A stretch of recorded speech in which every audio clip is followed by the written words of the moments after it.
शुक्रवारी सकाळी अकोट तालुक्यातील पुंडा परिसरात ढगफुटीसारख्या पावसानं कहर केला। सकाळी 10:30 वाजता सुरू झालेला मुसळधार पाऊस दुपारी 12 वाजेपर्यंत सुरू होता। त्यामुळे शेतात पाणी शिरलं होतं आणि शेतकऱ्यांची पिकं पूर्णपणे पाण्याखाली गेली होती। पुंडा येथील बांबर्डा परिसरात सतत सुरू असलेल्या मुसळधार पावसामुळे शेतात पाणी साचलंय।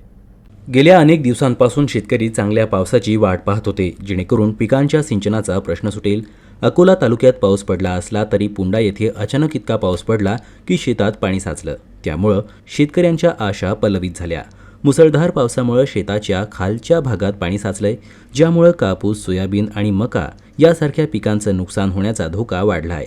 स्थानिक शेतकऱ्यांचं म्हणणं आहे की पाऊस इतका मुसळधार होता की काही तासातच नाले आणि लहान पाण्याचे स्रोत तुडुंब भरले। अनेक ठिकाणी शेतांचा बांध तुटल्यानं पाणी पिकांवर पसरलं। यामुळे पिकांच्या नुकसानीची चिंता वाढली आहे।